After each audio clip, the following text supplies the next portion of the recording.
Hi, Casta here, bringing you my newly published book, A Story to Tell. I'm going to be reading you chapters 1 through 5 today. Chapter 1. You know how in the movies when something tragic happens, it seems to be night, rain pours down and lightning flashes? I think I remember my former English teacher, Mrs. Levine, referring to this as dramatic effect. But I'm not in English class now. It is August, and I have just graduated from high school. I had been expected to head off to college in the fall like my best friend, Alyssa, but that will not happen either, in part because of her, or maybe that is not fair. I'm not sure what is fair right now. Another thing, it's not storming out. The sun is shining brightly on this late August afternoon. This is a tragic day, though. In this moment, I feel like it is one of the worst days of my life, except maybe the day that led me to coming on this journey, and the day that led to that, too. As I'm riding in the car, one of my favorite movies flashes through my mind.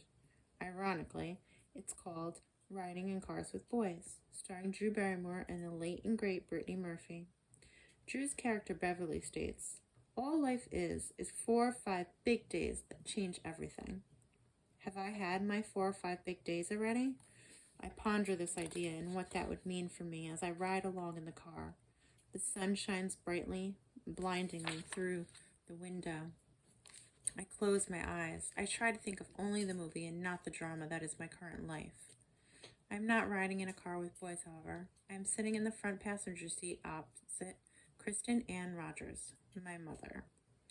I open my eyes and glance quickly at my mother before she can notice. Her knuckles are white as she grips the steering wheel, concentrating on the road through puffy eyes. My mother has been crying ever since the decision that has been made. I, however, have not given in to the hot sting of tears that will surely come, most likely soaking into my pillow and lost in the dark of the night. But as the sun shines bright, I will put on a brave face. It is not that I am happy with this decision, a decision that has been made for me as opposed to by me. This is a decision that impacts my life. I am the one going away. Maybe I want to go away, though. I certainly do want to escape. I have every day since graduation. That was the last day I remember feeling normal. Everything changed after that day. But I do not want to get into that now. It has only been about an hour and a half since we set out on this journey. This means we have a little over 2 hours to go. I know this only from eavesdropping on my mother and Aunt Jenny, as those plans have been set in motion for me, and looking it up on Google at search after. My Aunt Jenny is my mother's younger sister and the only relative she has. My grandparents have passed, and there is not much family to speak of. As for my father's family, well, I would not even know them if they were sitting on a park bench right next to me. The fact is, I would not even know my father if he were sitting on a park bench right next to me. I never met him. I do not know if he knows about me, honestly. My mother does not talk about him, and I would not put it past her to not even tell him. She needs to be controlling everything. Of course, I know this is not completely true or fair. She is a bit controlling, but she is also kind and really a lot less strict than some of my friends' parents. I have also not been the same person over the last couple of months, and she does not know why. I am not her little Katrina Margaret Rogers anymore. Little Katrina had bony, skimmed-up knees and big brown eyes full of wonder. The world is not a wondrous place anymore, though, because I have seen pain. I have felt pain. And I am living in pain right now, at this moment. It is both the pain of what I have been through and the pain of not being able to find the words to tell my mother. In doing so, I am causing her pain, and I know this. However, what I do not know is how to stop the pain for either of us. Chapter 2. My choices over these past couple of months really must have pissed my mom off, most likely starting with the tattoo I got the day of graduation. It was of a blue butterfly on my chest. My intention was not to make myself look cheap, as my mother had so kindly stated. I only intended to get the tattoo in a spot where I could cover up for prospective jobs in the future. The butterfly was supposed to represent freedom. It is ironic now that I'm going to a place where I will not be free at all. I want to ask questions, like how long I will stay and how often my mother will visit. However, I am both afraid of the answer and unsure if my mother can even answer them, so I sit in silence. We have 2 more hours to go, This is going to be a long ride. All I have got to keep me company, aside from my silent and pissed off mother, are my thoughts. This means I need to actively force myself not to think of the events that led up to this moment. I will go there later. I know this place is going to make me look at everything that has happened.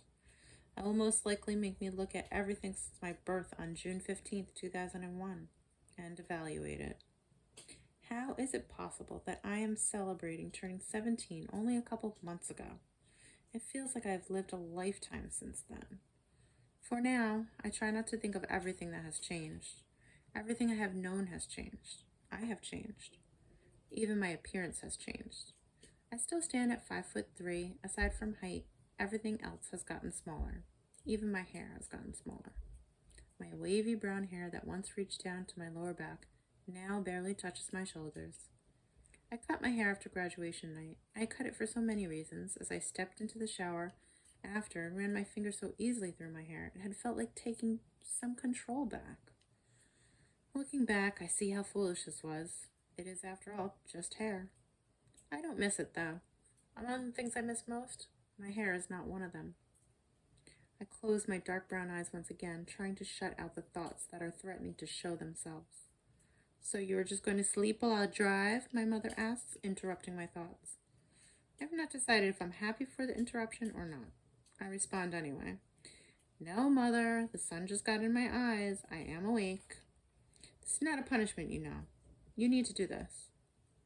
I'm not sure who she says this for, her or myself. I do know I need to respond again, though. "I know" is all I say. It seems to be enough. Once again, only my thoughts keep me company. Over the next 2 hours, neither of us speaks again. By the time we pull up to the gate, I am exhausted from my thoughts. Once past the gate, we ascend a steep, winding driveway. I see several small buildings. We stop at the one marked Main Office. I have never been to Stonegates. I had only seen one small picture on the internet when I looked it up. The name is Stonegates Psychiatric Hospital. This is where I'm going. I'm not crazy, I swear. Chapter 3. "Wait here," my mother says as she puts the car in park and turns it off. I wonder if she notices that I see she takes the keys with her. What does she think? That I will steal the car so I do not have to come here? Or maybe it is just habit. She did catch me taking the car out after curfew on more than one occasion. I always seem to have an excuse, though. I'm not sure it was a good excuse, but my mother always accepted my excuse without any consequences. Like I said, she's a lot less strict than most parents would be. But now here we are. My actions have left her no other choice. I know she thinks this is what is best. Perhaps a part of me agrees. So I've come willingly. That does not mean I have to be completely happy about it, though. As I wait for my mother in the car now, I feel myself growing anxious. I cannot see her from where I sit in the car. Finally, when I feel I can no longer bear it and contemplate going in after her, my mother emerges from the building. Beside her is a tall woman with plain features and brown hair pulled back into a neat bun. My mother opens the door and the woman introduces herself to me. "Hello, Katrina. I'm Kelly.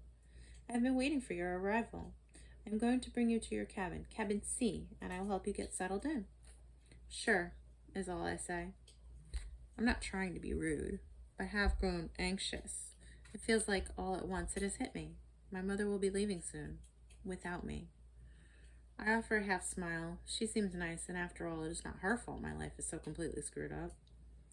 "It is just over there," the woman, Kelly, points to the left of where the car is parked. "We can walk from here." I nod my head this time and step out of the car. A medium-sized duffel bag and a backpack is all I've brought with me. Kelly takes my duffel bag. This makes me like her just a little. Perhaps this place will not be so bad after all. As we begin to walk, my mother asks various questions about schedule and therapy. Yep, I knew that was coming. Just before we reach the 5 steps to cabin C, my cabin and new home for now, my mother asked one of those questions I had been dreading. "Kelly, what are the policies on visitation?" She's trying not to show that she is concerned with the answer to this question. But I know better. Kelly smiles with sympathy. Obviously, she can read how my mother is feeling as well. Or maybe she's met a dozen mothers like her. Mothers whose children made bad choices without any obvious rhyme or reason. We've found that the most progress is made with no visits in the beginning, just to allow the child, even at the age of 17, to get settled and sort through their own thoughts and emotions. Generally, 2 weeks is asked of no visits. Then after that, we require group therapy once a week when we ask family to come. However, if she settles in nicely, more regular visits can be done. You can even come have dinner with her. You may not think so, but the food here is actually very good. Kelly chuckles at this, trying to lighten the mood. We are now going up the stairs. No visits for 2 weeks? Both women turn to look at me, and it takes me a minute to realize I've spoken this out loud. Chapter 4. Both women's faces soften as they look at me. It is the first time I have seen my mother's face ease from its hard and rigid lines of stress when looking at me in a while. Still, she seems at a loss for words. Kelly, more prepared for the type of situations I am sure, smiles warmly at me. It is in this moment I decide I will try my very best to trust this woman I have just met. Come on, she says, how about we get you settled, and then the 3 of us can sit and talk before your mother has to leave. Maybe we can get some dinner? Kelly looks expectantly, first at me, then at my mother. Both of us hesitate to answer. I meant what I said. The food is really good here, Kelly smiled. The softness by my mother's face dissolves, and in its place sadness and defeat take place. That would be fine. I say nothing, which both women seem to take as a yes. We continue inside with Kelly leading the way. As we enter the very white walls of the building, a woman's voice seems to vibrate the entire room. This is unacceptable, she shouts. How is my son supposed to get better and concentrate on his health when you people are rooming him with trollops? The air seems to disappear right out as jaws drop. Chapter 5. All at the same time, multiple responses emanate around what now seems like a very small space. I feel in myself a shrinking feeling, willing myself to disappear from this confrontation that is brewing before me.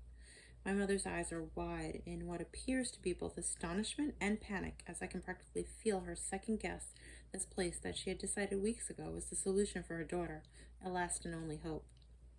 Kelly remains stoic, waiting in anticipation to see how her fellow colleague will respond to the tall, thin woman. The woman is dressed up as if she is attending a board meeting, not a psychiatric hospital. Her face is deep red I am sure I've not even seen on my own mother's face. My mother, whose eyes are wide in anticipation, waits for the woman's response. The woman stands about a foot shorter than her with a lot more meat to her bones. Not chunky, but quite thick.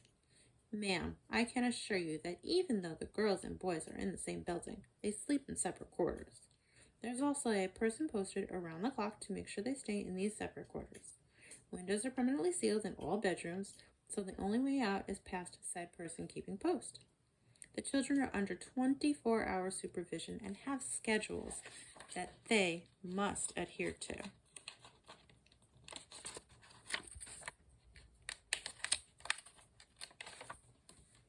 As well as chores that earn them points. The better they do, the more privileges they have. I can assure you this is a system that works and has done so for many years. The woman says all this as if she had to explain this to multiple parents over the years. Sounds like she had anticipated the well-dressed woman's next 3 questions, leaving the well-dressed room silent at last. Although the woman does not seem to have a response on hand, she still does not seem happy. To add fuel to fire, my own mother has been hanging on every word, and she is now equally upset.